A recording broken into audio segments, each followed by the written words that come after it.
Yo, what is up guys, Ghost here, welcome back to another video, and today we are going to be taking another look at Grey Zone Warfare's brand new Night Ops 0.2 update. So I've had the pleasure of trying this out over the past couple of days. Shout out to MADFINGER Games for giving me access to that, and I've got to be honest, I've had a lot of fun and the game has really come a long way since it originally released and I first got my hands on it. So just to get you guys up to speed who have never played or heard of Grey Zone Warfare, basically, this game is like an intense, hardcore, not super hardcore, but realistic tactical FPS, and it has a focus on PvEVP, so you're going to be completing tasks in this game against the NPCs, killing AI, but there's also going to be enemy players mixed in there as well if you choose to join such a server. So it really leads to some interesting situations where you're questing in the same area as another faction, and they may or may not decide to open fire upon you. Now, for anybody who picked up this game on release like I did and gave it a whirl, and then you've since uninstalled the game, decided that you've had your fill, and you were going to come back and check it out again because this is an early access title, it is in development and it's far from finished,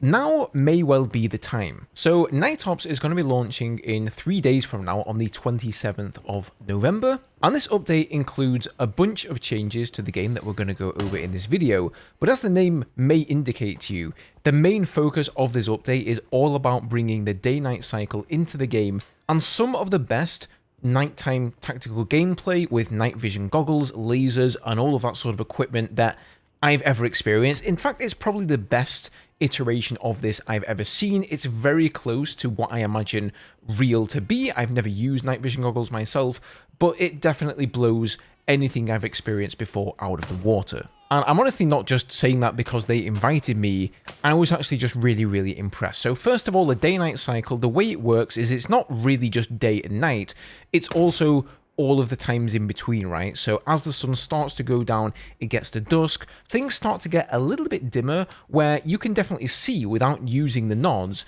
but as soon as you put them on, you may notice enemies hiding in corners or doorways that you didn't before, and then as time progresses and things get continually darker, it really just adds this extra atmosphere to the game where, in some ways, questing becomes harder, but also easier because you know all of the NPCs are basically blind just as much as you are, only you've actually got the night vision goggles. Now, I don't know about you, but most games that I've used night vision goggles in, it basically just gives you like a green filter over your entire screen. There really is no drawback to using them.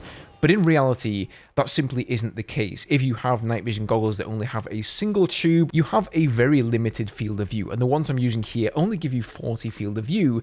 So as you can tell, it's pretty uncomfortable to be using them. You really have to have your head on a swivel and move around very carefully. You know, just say goodbye to your peripheral vision. Now, I'm using an ACOG sight on this weapon at the moment, and you've got to notice that as soon as I flip down the nods, you can't use the ACOG sight. So then you've got to cant your weapon to the side, turn on your laser, and so you've got these two different separate playstyles where you're using the nods, you're canting your weapon and using the laser for more close range situations.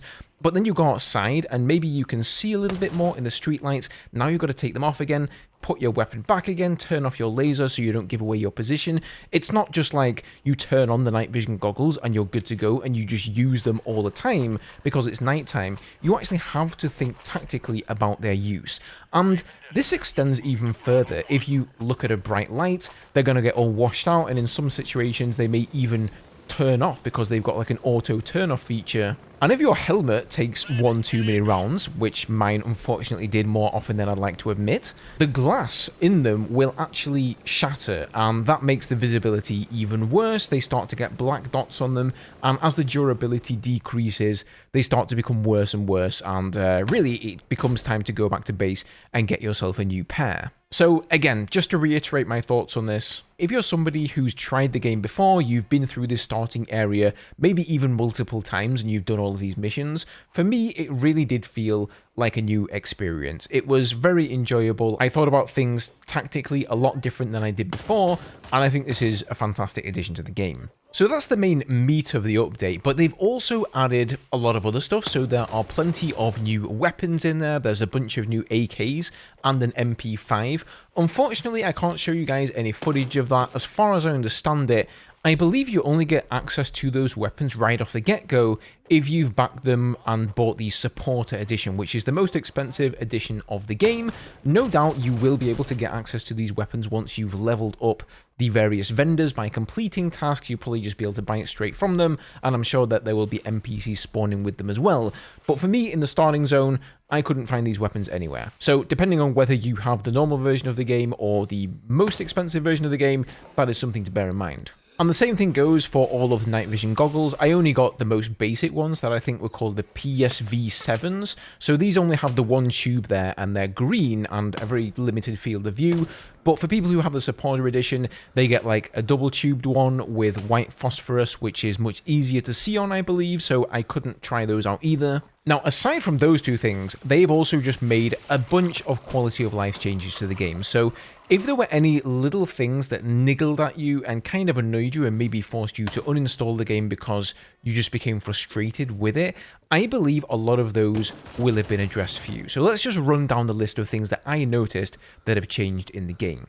Firstly, the helicopter system has seen a lot of improvements. I know this was one of the main points of criticism about the game. So first of all, you can now see the status of all the helicopters, where they are, who's inside of them, all that good stuff. Wait times have also been reduced for them, so it takes less time to call one in, less time to get to the base. You can also call in multiple helicopters from the same squad if you want, so if your squad's already called one in and you didn't get on that helicopter, you're not stuck anymore, you can call one as well. And they've added a bunch of new LZs, which really helps things out there. Squad members can now finally see waypoints, so if you squad up with somebody, they drop a waypoint, you can drop a waypoint somewhere else, and you can see exactly where everybody's pointing and what to on the map. There is now a new sorting system in the inventory, which for me is a godsend. Instead of having everything strewn all over the place, you can just click this sorting button and it will compact things down towards the top of your inventory. It definitely could be a lot better, and I'm sure it's a work in progress. It's going to see more iterations so that you can sort things based on various filters and whatnot, but this is a nice start.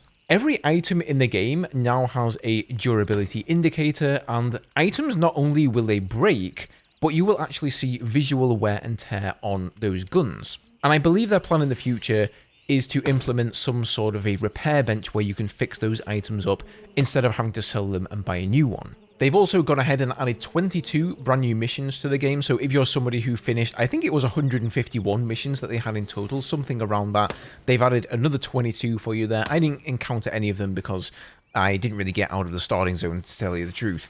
It takes a while. But they've also rebalanced some of the quests, so they've changed where the quest items are. And I also noticed that they give you now like a visual reference at the top of the dialogue box for that particular task to show you what sort of a building or what sort of an area you should be looking for. They've also added high value loot to the world, so now you might find things such as rings or like Rolex watches or credit cards. Also, all of the enemies drop some amount of money, so every single person that I looted, I found at least like a few dollars on them that you could watch together. Although one minor gripe with the system is that whenever you loot money in the game, it always puts that money in a new stack. I don't know why it can't all be collected together in one stack of cash. It drives me absolutely mad, especially when I'm selling stuff in the UI. So I sincerely hope that MADFINGER are working on some sort of a solution for that. I'm sure it's one of those things that sounds very simple to me and you to put in the game, but for them it's like a programming nightmare. But here's hoping. In terms of performance, the game has seen some improvements as well. I think this is largely going to depend on your system. For me, DLSS, I think, gave me the best performance, but I did still also experience a lot of hitches, especially when using like an ACOG scope. As soon as you zoom in with it, and then you get a depth of field effect around the rest of your screen, that gave me like a massive frame drop, so that was quite off-putting every time I had to ADS. And I did run into some areas where I had some random, like, unexplainable frame drops, so I know that performance is still like a massive work in progress for them. It's not perfect, but it might have seen some improvements for you. They've added all kinds of new animal sounds to the world as well, which I think is a welcome addition. Before, I believe they only had like cicadas and frogs or something. Now you can hear bees, you can hear monkeys, and all other number of jungle animals that may appear. They don't actually appear in the world though, so I found myself sort of spinning around looking for the monkey. It's not there. They're just invisible. It's just the sounds. Now, one of my favorite additions were the new indicators on the death screen. So if you go and inspect your body, if you die, or the enemy body, anybody's body, you can see exactly where those impacts penetrated and how that person died, which is just really, really cool. You can see the exact trajectory that the bullet took, and most of the time it seemed exactly spot on to what I experienced in-game when I took that shot, or I indeed received a shot. Then they've added a new faction chat channel to the game, so this is like a text chat. You can go in the little inbox there where you receive your messages from the various vendors, and you will have a faction chat there now where you can talk to everybody on your faction. So if you want to get in some serious PvP, you're going to be able to call out exactly where those targets are to everybody. There is now an emote system in the game as well, so if you hit 4 on the keyboard and then hit L, you'll have a bunch of emotes here. In most games, I wouldn't really be kicking up much of a fuss about an emote system, but I think this is one of the few games where emotes actually may serve a gameplay purpose, so I really do like this addition. And finally here, I've left one of the best fixes for the game until last, and that is that the AI has been much improved. So for anybody who remembers how the AI was when the game released, there were a lot of bugs around them being like bullet spongy, so you could fire an entire magazine into them and they just would not die, even though they were walking around in flip-flops and a t-shirt. That has now almost completely gone away for me. 99% of all of the engagements that I experienced, the AI were going down in 1 to 2 rounds, just as you would expect. I did have the odd rare encounter with a bullet spongy enemy when I was playing with my friend. We were absolutely railing this guy and he just would not go down. So I'm not sure if they've 100% solved it, but it was a way, way better experience. Now, I will caveat that by saying the AI is still far from being perfect. So once again, 90% of the time, the AI react as you would expect them to. Whenever they are alerted to your presence, they let out some sound, they have a little animation, and you do get a short moment of respite to think about how you want to react. Do you want to turn around and shoot them? Do you want to get behind cover? How do you want to react to this situation? But maybe 5% of the time, maybe even less than that, sometimes they will just turn around and just aimbot you right in the head and kill you outright. Sometimes, for sure, it was just due to my bad gameplay, but on the odd rare occasion, it really did feel like it wasn't a very fair death to me, and that can lead to frustration for players, and it's something that I have experienced before in the game, but it certainly wasn't happening often enough to put me off from playing the game. But I do know that this is something that they're aware of, they are working on it. They even put out multiple patches and fixes while we were testing the game to improve the AI, so they are definitely hunkering down and doing everything that they can to fix it, and I'm sure it's going to improve even further as we go into the future. And I'm excited to see where this game goes. Every time I play it, it's much improved. It's still got a long way to go for sure, but I enjoyed my time with it. Guys, as always, leave me your thoughts and comments down below. Let me know what you think of the game. Are you going to hop back in and give it a try? If you don't own Greyzone Warfare yet, I do know that they are planning to have a winter sale, I believe on Black Friday, and the game then is going to be like the lowest price it'll ever be, because once the game is in its 1.0 release and it's not in early access anymore, they're going to bump the price up there. So if you want to get in early, that's maybe not a bad idea to take a look at it now. As always, guys, if you did enjoy the video today, then leaving a like is always much appreciated. Make sure you hit that subscribe button as well, as I will be covering Greyzone Warfare going into the future, along with Delta Force and Battlefield, of course. So if that's something that rocks your boat, then feel free. But otherwise, thank you guys so much for watching the video today. Take care, and I'll see you guys in the next one.